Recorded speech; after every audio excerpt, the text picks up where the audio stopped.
Right, this is a video for my big pal Dave Story, just to show him how to prepare and tie in some hackles, specifically Metz Hackles, because I sent him some up and he doesn't want to have the courage to use them, but yet, to be honest with you, they're the best out there.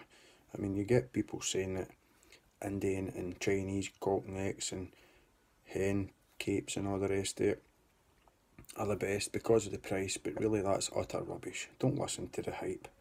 To be honest with you, if you want to invest in something, invest in the Metz capes and Metz saddles, Metz necks, anything with the Metz or anything with whiting.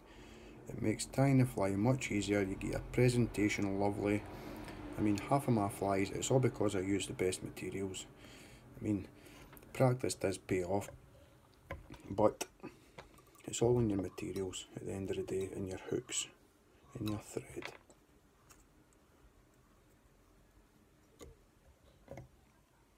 So what I do is I just spin that wool for the tail, fluorescent red, round in my fingers so you get a kind of point. It's easier to tie in with less bulk when you do this. And just take your time, there's no rush, and I just roughly come up, no need to be picky. And what I do is I turn it to the side and make sure the tail's getting took to the part of the hook that I want it to, and then come back down. And this time when you're coming back down, you fill in the gaps that you missed in the way up. They're going to be a seal first body, so you don't need to be picky at this point with this fly.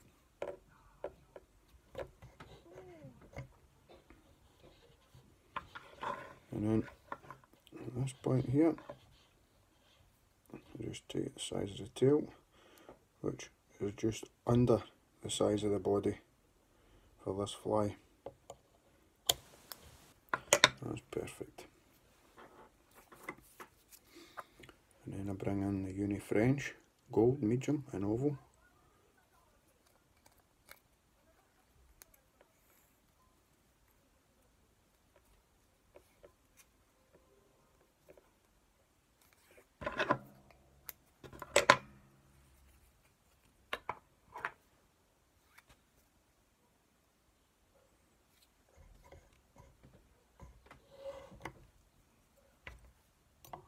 Plenty of wax, always use plenty of wax. Don't be shy of the wax. It makes for a tighter fly, a well tied fly. And just catch it in one turn and at the side of the hook, because it makes for less bulk. And just roughly come up. The wax is keeping that nice and tight, so you don't need to be pernickety and get touching turns with your flies the way most tiers predict. Do your own thing, that's what I do. I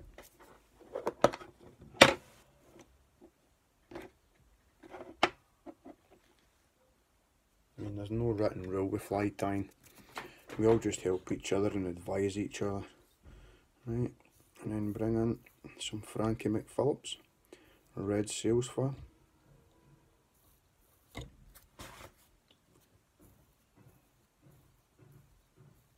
I love Frankie's colours.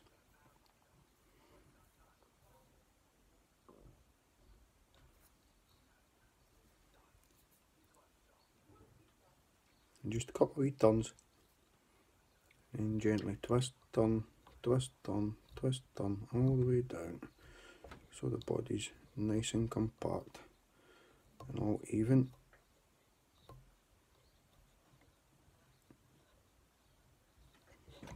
And then stroke your materials back.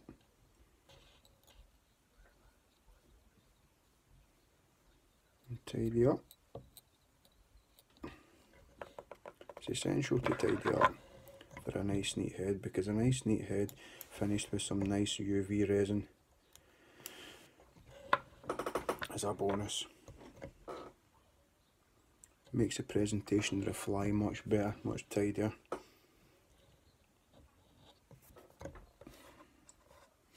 Right, and this here is a furnace hackle.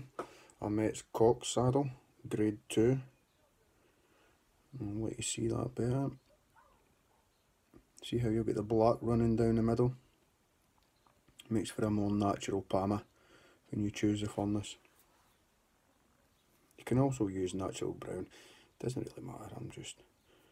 I like to use these ones because I personally think it's more natural. And you just tie this in, Dave, exact same way you done the rib, just one wee turn to lock it in. But what I do is see how there's two sides to the hackle. You've got a light side and then you've got a dark side. Well, you want the dark side facing you when you're tying it in. And then just remember your wax, and then a couple of wee turns, and then tidy up at the same time, back up, and then that's it on the side. Perfect. Can you see that? How you can see the dark, but yet it's light on that side. And then just bring your rib round, and then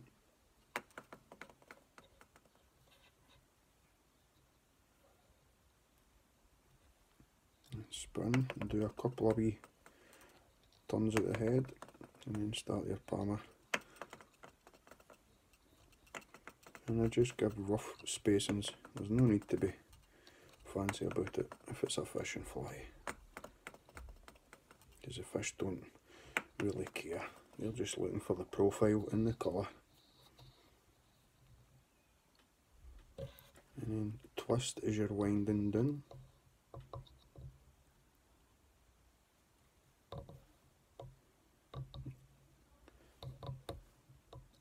Keeps the French oval flat. Then bring your materials back.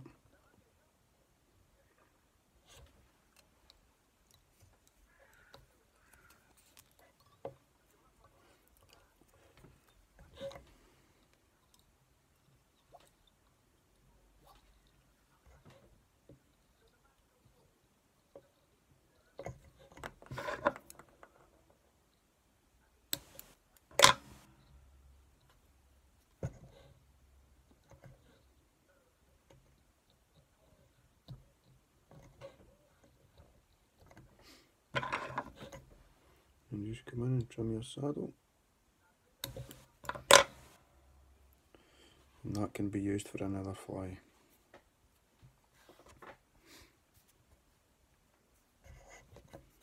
And then bring in the Velcro and just give it a rough brush back so all the materials is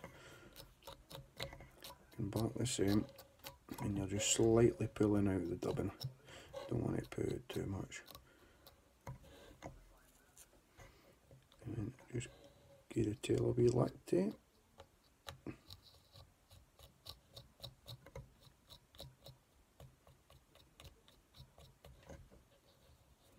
And then just bring it through your fingers.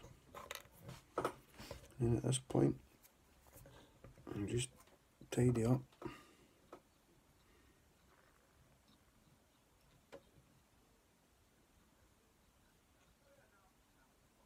And I don't like using wax at this point because you need a nice bright red head to go with a nice bright Frankie McPhillips dubbing, because that's what the original states. Nice bright head.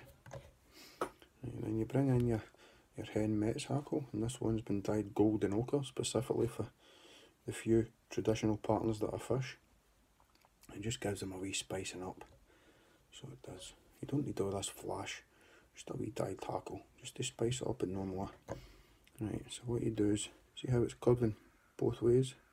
Well, you want it to curve in the way towards the fly when you're tying it in. So if you just, remember how I was explaining to you about the sweet spot? Well, the sweet spot's right there in the middle of the hackle. So all the bottom stuff you just peel away, and you just keep stroking it back until there's no more fibres that want to go any further. And that's when you'll get the beginning of the sweet spot. And then just tear away all the crap. So you're left with a stem like this. and then turn it round, bring in your hackle pliers and just go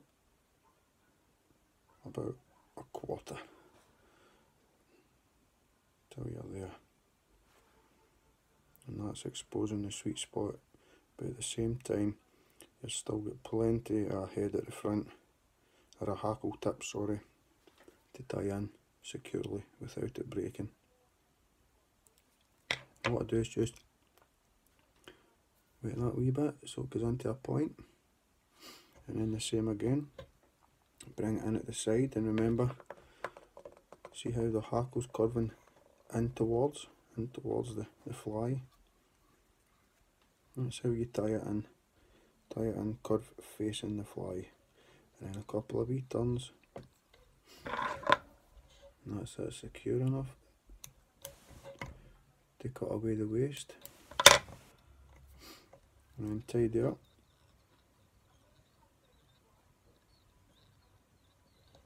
And then before you come back up, bring your hackle back so you're not catching on any of the good fibres, and then back down again to the point where you want to begin your head, and you don't want the hackle to go any further. Now this is the most important bit. I learned this from a very good friend called Paul Slaney, and I mean, this guy's a magician, so I take on everything that he tells me, well, almost everything. But what I do is I hold the hackle like that, nice and gently, bring in the point of your dubbing needle, and the point where you tied in the hackle, just go along the top layer of the hackle and make it fold in slightly. Just rub that down the hackle a couple of times. What that does is it makes it easier to wind, and it naturally wants to wind round the fly instead of wanting to go all over the place and arse it. So it's priceless, this bit of knowledge. And then just do what you always do and stroke back the fibres.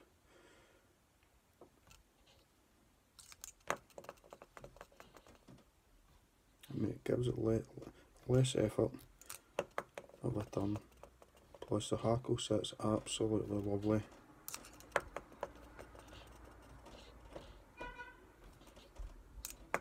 Really can't fault this technique at all. And once you've got the amount that you need, just bring your thread back up and secure your hackle.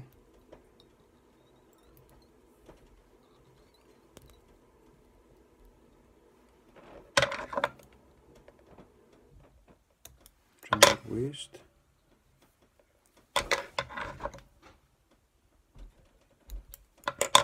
And then at this point you can just tweak any wee fibres that are sitting untoward that shouldn't be.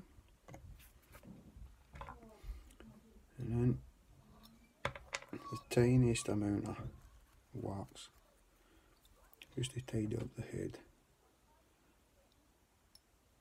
But always be mindful when you're tying this fly that the head needs to be a bright red finish.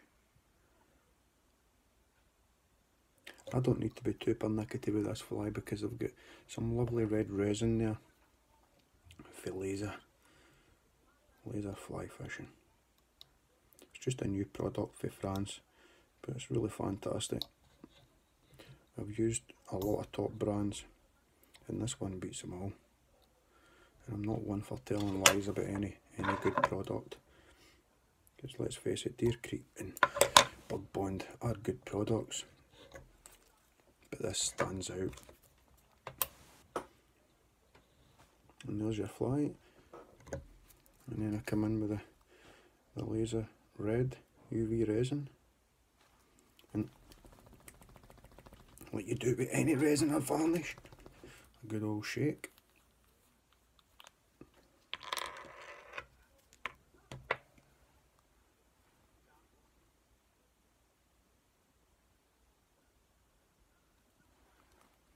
And I just use a dubbing needle for this, and I get the tiniest amount on there,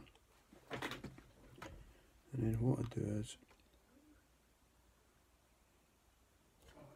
put a wee bit there, and then quickly come in with a laser pen, and this laser pen is rapid, so literally a couple of seconds, that's it set.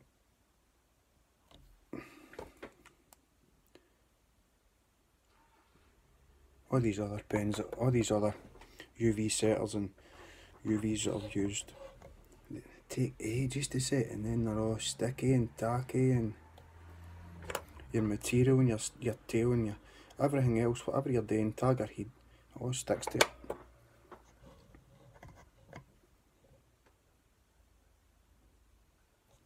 So this product's really impressed me. The boss was telling me that they're upgrading it next year, and I've got a couple of nice things that they're doing with it, like nozzle extensions and things like that, but you've got to realise it's just a fresh product, and for it being a fresh product, it's actually outstanding compared to all these other top brands. So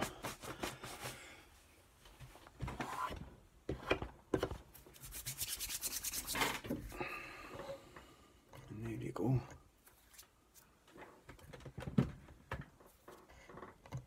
That's your soldier palmer, Dave. I hope you enjoyed that, big man. Thanks again, pal. Speak soon.